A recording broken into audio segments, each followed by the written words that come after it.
আসসালামু আলাইকুম everyone, welcome back to my channel. আজকে আমি তোমাদের সাথে মাফিয়া টিচারের দ্বিতীয় পর্ব নিয়ে চলে এসেছি। তো চলো দেরি না করে দেখে আসি মাফিয়া টিচারের দ্বিতীয় পর্বে কি কি এমন ঘটেছিল।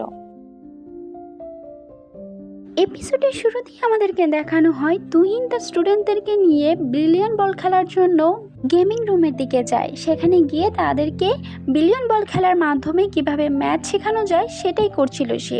আর অন্যদিকে আমরা দেখতে পাই হেড টিচার সোনালীকে নিয়ে তুহিনের কাছে আসছিল এটা বলার জন্য যে আজ থেকে তুহিনের সাথে সোনালীও পড়ায় সাহায্য করবে।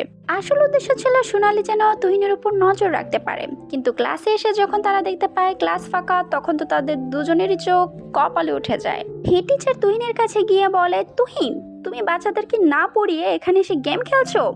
রকি বলে, আমাদের এখানে ক্লাসই হচ্ছে, তোমার কিছু বলা না থাকলে যেতে পারো।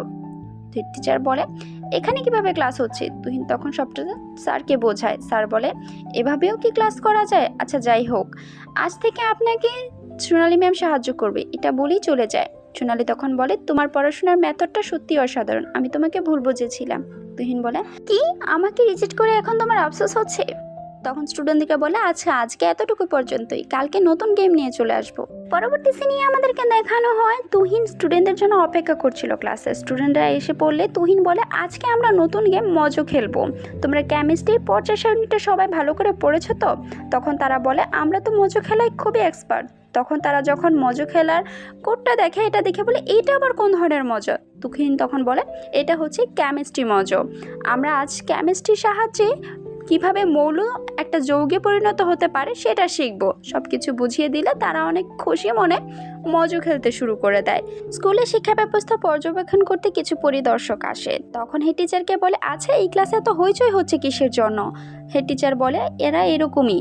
তখন ইন্সপেক্টর বলে, ঠিক আছে চলো আমরা গিয়ে দেখি। রুমে গিয়ে দেখে তারা মজো খেলছে। রেগে গিয়ে ইন্সপেক্টর বলে, তোমাদের টিচার কোথায়? তুহিনকে বলে, তুমি স্টুডেন্টদেরকে না পড়িয়ে ওদের সাথে মজো কেন খেলছো? তুহিন বলে, এটা পড়ারই একটা অংশ। হেড টিচার রেগে গিয়ে বলে, এটা আবার কোন ধরনের পড়ার একটা অংশ? সে যখন মজুর কোডটা হাতে নেয় এটা দেখে অনেকটা অবাক হয়ে যায়, কারণ এতে বিভিন্ন ধরনের মৌল যুক্ত করা ছিল। ইন্সপেক্টর বলে, এটা আবার কি? তুহিন তখন হেড টিচার আর ইন্সপেক্টরকে সবটা বোঝায় যে কিভাবে খেলতে হয়। সবটা দেখে সবাই অনেকটা অবাক হয়ে যায়।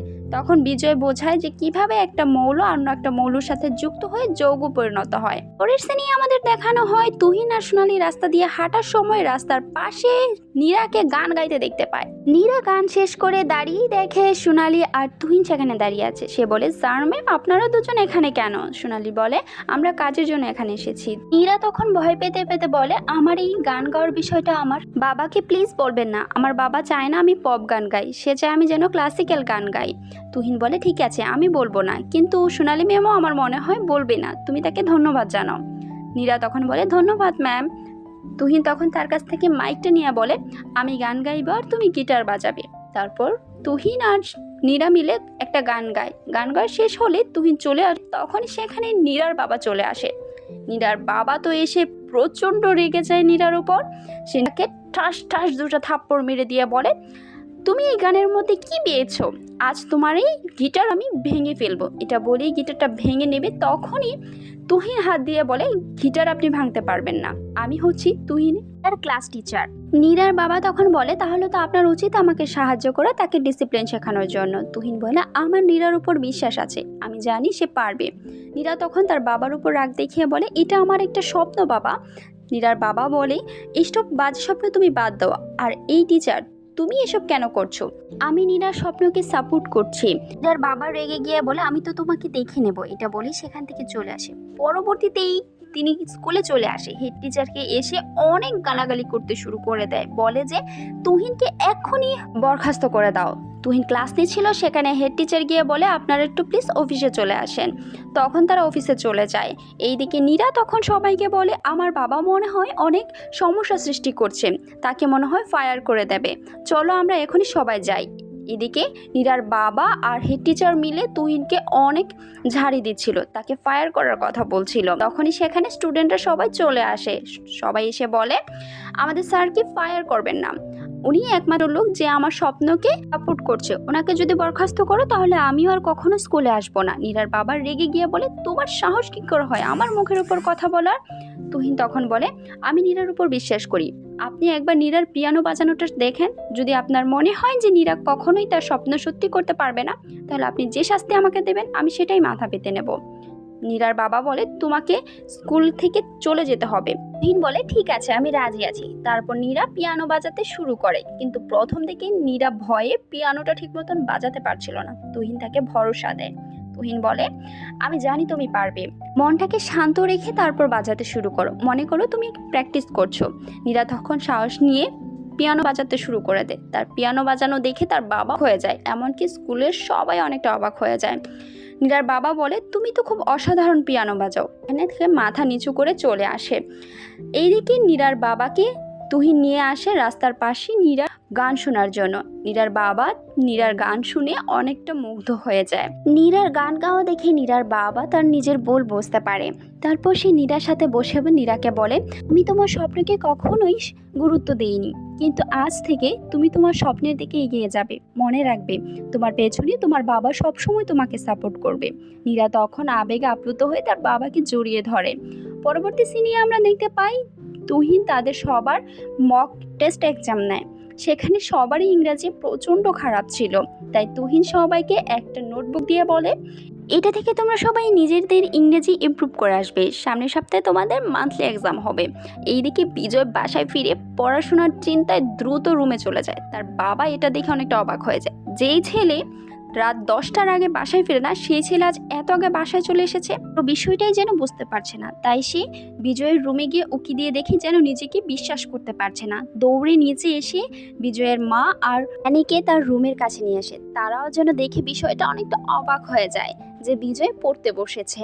তারা ভাবছে যে বিজয়ের কি কিছু হয়ে গিয়েছে নাকি। বিজয় তখন পড়তেছিল, তখন তারা রুমের মধ্যে পড়ে যায়। বিজয় বলে, মা, বাবা, তোমরা এখানে কেন? আমার পড়ার সমস্যা হচ্ছে তো, আমার সামনে এক্সাম আছে। বিজয়ের বাবা হাঁটু গেড়ে বসেই বলছে, উপরওয়ালা মুখ তুলে চেয়েছে। তারপর বলছে, বাবা, তোমার যদি পড়াশোনার কোনো কিছুর প্রয়োজন হয় আমাকে বলবে, আমি তোমাকে সব কিছু এনে দেব, তুমি মন দিয়ে পড়বে।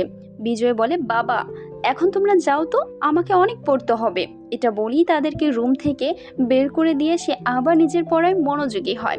পরবর্তী সিনে আমরা দেখতে পাই তাদের মান্থলি এক্সাম শুরু হয়ে যায়। আর মান্থলি এক্সামের পর তাদের রেজাল্ট নিয়ে তুহিন তাদের ক্লাসে আসে। ক্লাসে এসেই তুহিন বলে, আমরা এবার 20 জনের মধ্যে 13তম হয়েছি, তোমাদেরকে কংগ্রাচুলেশন। সবাই অনেকটা খুশি হয়ে যায়, কারণ তারা এবার আর লাস্ট না, কিছুটা এগিয়েছে। তুহিন তখন বলে, আমাদের ক্লাসে একজন পুরো স্কুল থেকে প্রথম হয়েছে, সে হচ্ছে গিয়ে আমাদের সবার প্রিয় রকি। রকি তো দাঁড়িয়ে অবাক হয়ে গেছে যে, কি, আমি? তুহিন বলছে, হ্যাঁ তুমি, তোমাকে অনেক ধন্যবাদ। রকি তার পেপার নিয়ে যখন তার স্কোর দেখে তখন নিজেকে যেন বিশ্বাসই করতে পারছিল না। সে বাড়িতে চলে যায় খুশি মনে, বাবাকে রেজাল্টটা দেখাবে বলে। কিন্তু বাবা তার ছোট ভাইকে নিয়ে ব্যস্ত ছিল। তখন তার বাবাকে সে নরম কণ্ঠে ডেকে বলে, বাবা, তোমার সাথে আমার কিছু কথা আছে। তার বাবা তাকে গিয়ে বলে, তুমি আবার নতুন করে কি প্রবলেম করলে বলো তো? রকি বলে, বাবা, আমি কোনো প্রবলেম করিনি। তার বাবা বলে, তাহলে কি তোমার টাকার প্রয়োজন? রকি বলে, না বাবা, সেরকম কিছুই না, আসলে বাবা আমার পরীক্ষার রেজাল্ট দিয়েছে। রকির বাবা বলে, আমার সময়টাই নষ্ট করলে। এটা বলেই চলে যাবে, তখন রকি বাধা দিয়ে বলে, বাবা, একবার আমার রেজাল্টটা তো দেখো। তার বাবা রেজাল্টটা দেখে অনেকটা অবাক হয়ে যাচ্ছিল। তারপর তাকে জোরে থাপ্পড় দিয়ে বলে, তুমি এত অন্যায় করছো, তাতেও তোমার মন ভরে না, এখন বাবার সাথে মিথ্যা বলতে শিখে যাচ্ছ। রকি বলছে, না বাবা, আমি সত্যি সত্যি এই স্কোরটা করেছি। রকির বাবা বলছে, তার মানে তুমি পরীক্ষায় চিটিং করেছো? এটা বলেই কাগজটা একদম ছিঁড়ে তার মুখের উপর ছুঁড়ে দিয়ে সেখান থেকে চলে যায়। রকির মনটা অনেকটা খারাপ হয়ে যায়। রকি পরের দিন ক্লাসে একেবারেই মনোযোগ দিতে পারছিল না। তুহিন সেটা খেয়াল করে। ক্লাস শেষ করে যাবার সময় তুহিন রকিকে জিজ্ঞেস করে, তোমার কি কিছু হয়েছে? রকি মাথা নেড়ে না করে সেখান থেকে চুপচাপ চলে আসে। তারপর বাসায় না ফিরে সে একটা ইন্টারনেট ক্যাফে চলে যায়। সেখানে মনোযোগ না থাকায় প্রতিবারই গেমে হেরে যাচ্ছিল। তুহিন তখন সেখানে এসে বলে, তুমি এখানে কেন, বাড়ি কেন ফিরোনি? সোনালিয়া তখন জিজ্ঞেস করে, তুমি ক্যাফেতে কি করছো? তোমার তো সামনে এক্সাম। রকি তখন বলে, কিসের বাড়ি? তুহিন বলে, কেন, তোমার কি হয়েছে, আমাকে সবটা খুলে বলো। রকি এত আদর পেয়ে আস্তে আস্তে বসে কান্না করতে শুরু করে দিয়ে বলে, আমার বাবা আমাকে বিশ্বাস করে না। তারপর সে তুহিনকে সবটা বলে। আমার বাবা মানতেই চায় না যে আমি সত্যি সত্যি স্কোরটা করেছি। তিনি বলেছে আমি নাকি চিটিং করেছি। কান্না করতে শুরু করে দিলে তুহিন বলে চলো আমার সাথে, তোমার বাবার কাছে যাব। তারপর তুহিন আর সোনালি রকির বাবার কাছে গিয়ে তাকে সবটা বোঝানোর চেষ্টা করে। রকির বাবা বলে আমার ছেলেকে আপনাদেরকে টাকা দিয়েছে? তুহিন বলে না। রকির বাবা বলে তাহলে আপনাদেরকে ভয় দেখিয়েছে? রকি বলে না, সেরকম কিছুই না, সে সত্যি সত্যি এই রেজাল্টটা নিজে থেকে করেছে। রকির বাবা বলে আপনি বলতে চাচ্ছেন আমি বিশ্বাস করে নেব যে তার মতন একজন ছেলে যে কিনা সবসময় ফিল করে সে নিজে থেকে এই রেজাল্টটা করেছে? এত ভালো রেজাল্ট, তাও আবার টপ 10-এর মধ্যে ফার্স্ট হয়েছে। তুহিন বলে যদি আপনার বিশ্বাসী না হয় তাহলে কালকে আপনি স্কুলে চলে আসবেন, সবার সামনে বসে রকি একা পরীক্ষা দেবে, তারপর আপনি দেখে নেবেন। তারপর তারা সেখান থেকে চলে আসে। তুহিন তারা চলে আসলে রকির বাবা ভাবতে থাকে এটা কি কোনোভাবে সম্ভব, আমার ছেলে এত ভালো হয়ে গিয়েছে। তুহিনের বাবা পরের দিন স্কুলে যায় এটা দেখার জন্য যে তার সত্যি সত্যি পরীক্ষায় ভালো রেজাল্ট করে কিনা। সেখানে গেলে তুহিন তার হাতে কিছু টেস্ট পেপারের কাগজ দিয়ে বলে এখান থেকে যে কোনো একটা প্রশ্ন তুলে আপনি রকিকে পরীক্ষা দেওয়ার জন্য দিবেন। তার বাবা একটা প্রশ্ন তুলিয়ে বলে এই প্রশ্নে তাকে পরীক্ষা দিতে বলো। তার বাবার সামনে তাকে চেক করা হয়, তার সাথে কোনো কিছু না, তারপর তাকে পরীক্ষা দিতে দেওয়া হয়। তুহিন রকির কাছে গিয়ে বলে আমি বিশ্বাস করি তুমি পারবে, তোমার পরীক্ষার সময় হয়েছে এখন থেকে। তারপর রকি নিজের একা বসে বসে পরীক্ষা দিতে শুরু করে। তার বাবা অবাক হয়ে যাচ্ছে এ দেখে যে রকির সবগুলো প্রশ্নই সঠিকভাবে শেষ করছে, সময়ের আগেই রকির পরীক্ষা শেষ হয়ে যায়। এটা দেখে সবাই অনেকটা অবাক হয়ে যায়। তো চলো বন্ধু, পরবর্তী এপিসোডে আমরা দেখি রকি কি সত্যি সত্যি তার বাবাকে খুশি করতে পারে কিনা। আজকের জন্য এতটুকুই, আল্লাহ হাফেজ।